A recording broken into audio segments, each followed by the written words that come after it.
Good evening, everyone. It is a true honor for me to be here this evening. The high-quality education I received in Coraway Elementary, now Coraway K through 8, was instrumental in making my dream of becoming a news reporter in this market come true. And besides that, every day I see professionals that are more successful because they are bilingual. Politicians, doctors, investigators, police officers, lawyers, community activists. I believe that not giving our children this opportunity is really a disservice. And on the contrary, expanding bilingual education would only open more doors. As a reporter, I'm supposed to be objective, but as you can see, I'm not objective in this topic. So, now I will introduce the panelists, and they will each have a minute to give us their perspective on the need for maintaining a bilingual and biliterate community. Our first panelist is Dr. Rosa Castro Feinberg. Thank you so much. I think I can project to this room. Before you do, I will add that you're an advocate for children, immigrants, and minority language learners in the United States, and the first Hispanic woman elected countywide to the Miami-Dade County Public School Board. And obviously, I still haven't learned all the moves. Thank you all for being here. You're the reason that this panel has convened, so that we can share impressions about what's happening with our students, with our programs, with our school system in relation to bilingual education and the opportunities for becoming biliterate. I will be very brief. That slideshow that we saw just a minute ago gave you many reasons why bilingualism and biliteracy is important. You're here because you already know the reasons: economic, personal, social, familial, academic, cognitive, all of the good reasons. And we're all here because we share the same goal. We want to improve continually the programs of bilingual education offered to our children. Thank you for being here. Thank you, Dr. Castro Feinberg. And now we have Annette Taddeo-Goldstein, business entrepreneur and a candidate for 2016 U.S. Congress District 26. In 1995, she founded Language Speak, a language services company that offers translations in over 240 languages and has been named one of the top 100 small businesses in Florida and one of the top 500 small businesses in the United States. Thank you. Well, thank you so much. I am honored to be here, and obviously I'm very much for bilingual education or multilingual education. I've built a business on it, and some people may not know that I actually came to the United States when I was 17, and I spoke very little English. And it was that experience, going to school and, going through the hardships of learning the language, that I realized that there was a tremendous advantage once I improved my English, and still trying to improve it. But it's just amazing to me that, I have made a tremendous amount of money, let's be honest, off of the fact that people can't communicate. And what makes this the gateway to the Americas is the fact that we have so many people able to communicate in so many languages. And I have a daughter in public school, and I want to make sure that she has a bright future where she can communicate in whatever language she wants to learn. She's already bilingual English-Spanish, but I will tell you, her Spanish is not where it should be, although we speak it at home, and she learns it at school. So we have a lot of work to do, and I'm here to make sure that we can move in that direction and continue to improve the access to language education. Thank you very much. Now we have Mercedes Toral, retired from Miami-Dade County Public Schools as the Deputy Superintendent of Schools and Chief Education Officer. Welcome. Thank you very much. Today, as I was getting ready to leave my house, I've been retired for 10 years. My husband said, and what are you doing? I said, I'm going to this forum on bilingual education. He said, boy, you're probably going to give them everything you have been thinking of for the last 10 years. Let me tell you, bilingualism is important not just to the individual person, to the individual students, but it's very, very important to this community. We are the gates to the America, and we are sitting here with a false sense of bilingualism. We think our kids speak Spanish. Well, maybe they speak kitchen Spanish or social Spanish, but if they're going to compete in the workforce, they need to be able to read, write, draft business letters in Spanish. Otherwise, we better hope we continue with a lot of immigration and input from Latin American countries where they have the individuals who have been trained in the language. Otherwise, we're going to be in trouble. So it's a survival skill. Basically, learning Spanish or any other language is a survival skill. And I'm very happy to be here. Thank you so much. Now let's welcome Raquel Regalado, Miami-Dade County Public Schools District 6 school board member and 2016 candidate for mayor of Miami-Dade County. Thank you. Tengo una gana de hablar en español. We're not going to be able to talk in Spanish, right? We're going to have to do English the entire time. Yeah. I know. I want to speak in Spanish. My name is Raquel Regalado, and I was born in Miami-Dade County in 1974. And I mention that because I grew up in a county that was not as diverse as it is today, in a family that decided early on that they were not going to teach us English. So a lot of people are surprised to learn that I am an English learner. I actually walked into first grade not knowing a word of English. My mother ripped off the back of her Dunhill box, wrote the word restroom, and gave it to me and told me to give that to the teacher should I need to go to the bathroom. And I was mortified because I did not know the language. And I remember crying the first time I saw an interview about English only on TV because, as Celia Cruz used to say, my English wasn't so pretty. And the idea of not being able to speak Spanish was horrifying to me. And I was heartbroken when people started putting bumper stickers on their cars that said, when the last American leaves Miami, take the flag.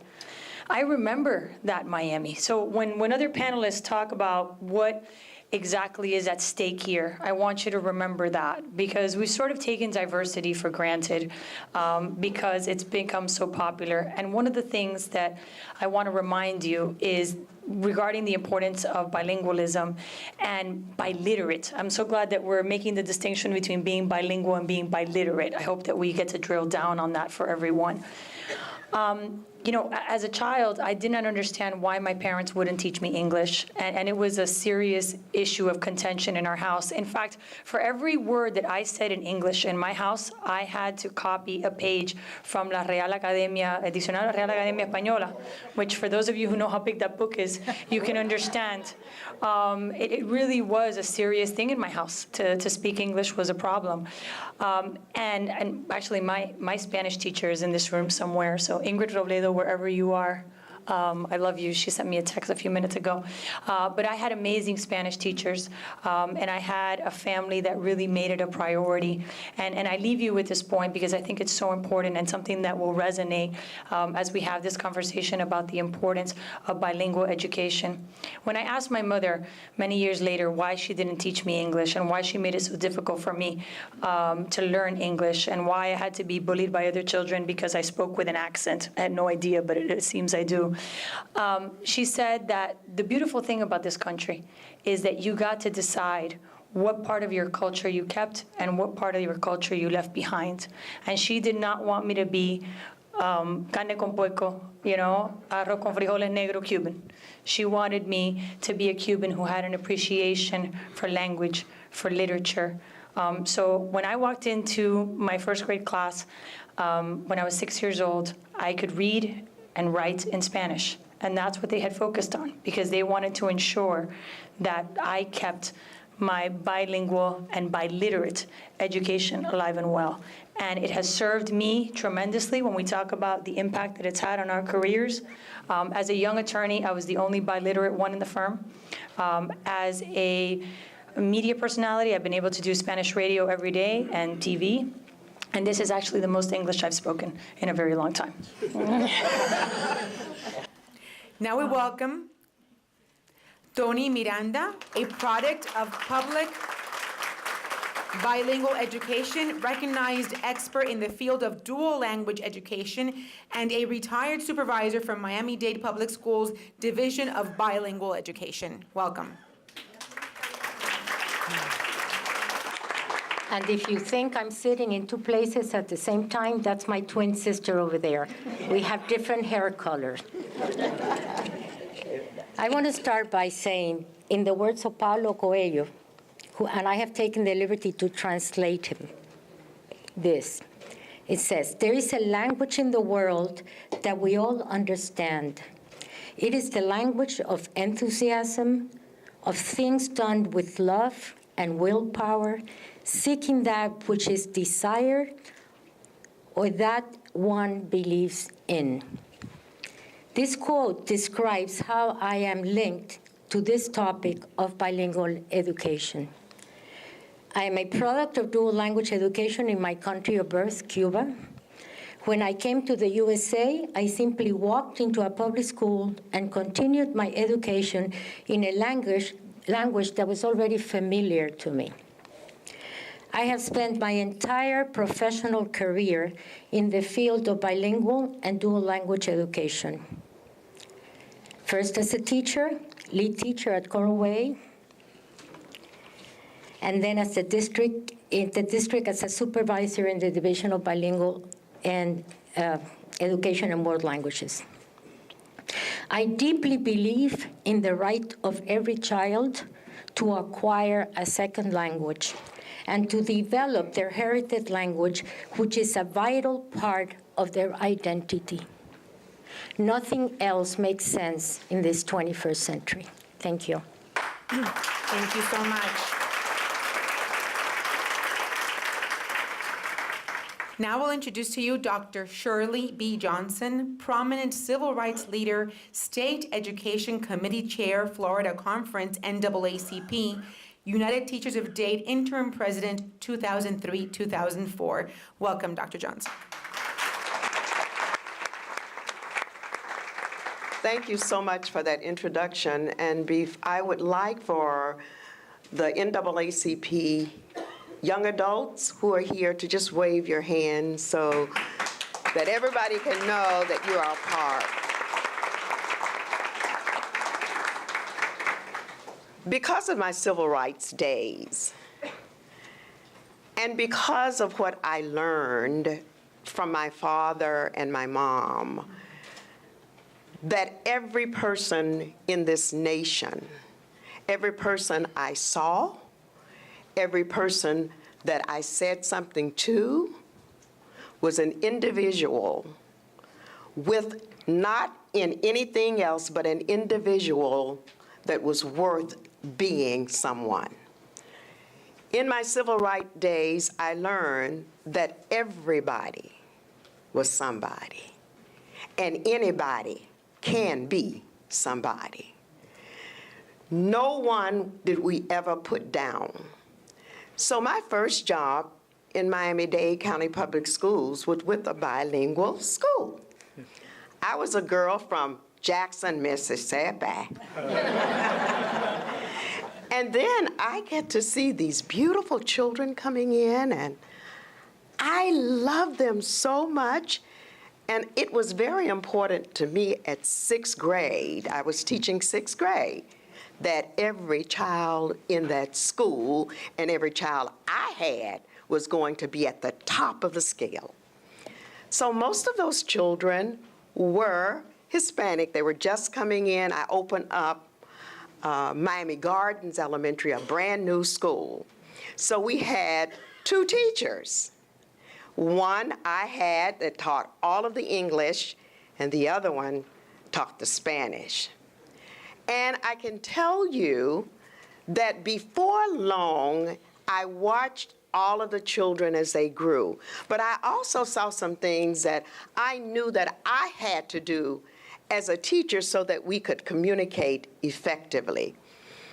It was not very long before I took a course and learned the culture. If you know the culture and can receive the culture of anyone, you can communicate effectively, you can know who they are, and you can love them. So from that day forward, I was in love and found out so many things because the children told me everything. So I learned that there were so many things that we have in common. And of course, one of the experiences that I had as a child was to go to the March on Washington in 1963, and I had an opportunity to see and hear Dr. Martin Luther King Jr. At that time, I settled in my mind that for the rest of my life, his dream became my mission. And so bilingual education has no color for me.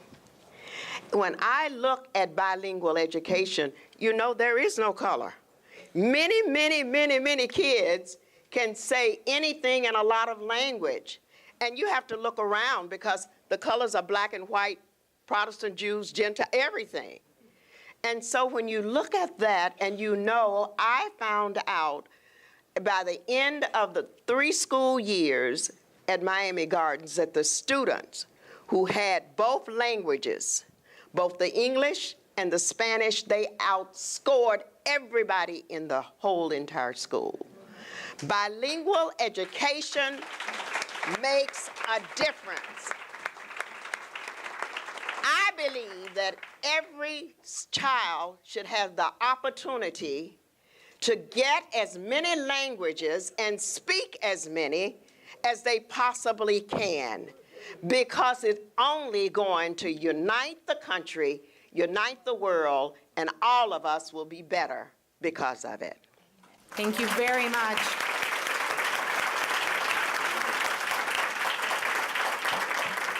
And now, Teresita Gonzalez Angulo, experienced employment counselor and radio show host for Actualidad 1020. Well, after her presentation, I don't think anybody can beat that one, but I'm very honored to be here, and I'm very interested in trying to help as much as possible, whatever we can do to improve the situation we're facing nowadays for our children. Basically, the only thing I can tell you, I do work with people with disability. I work towards their rehabilitation and go back into the workforce.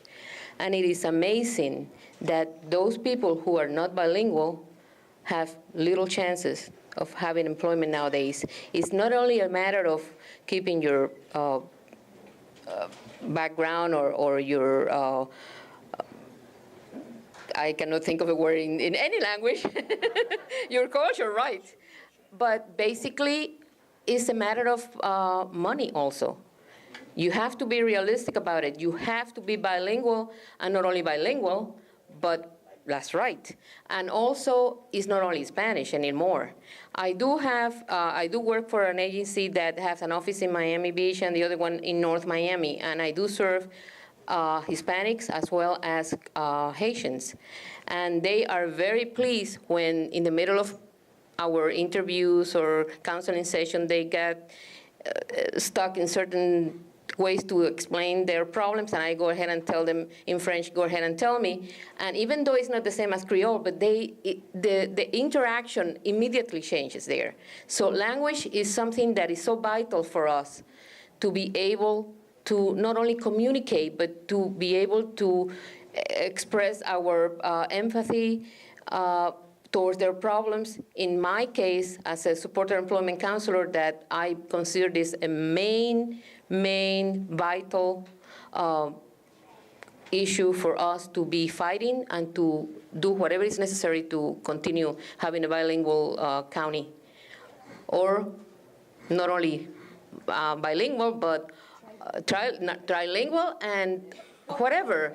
Multilingual is more, because they are the people from Brazil that are here. So this is the only country where speaking different languages is not a common thing. When you're in Europe, the more the merrier. So I think we should follow those steps. Thank you.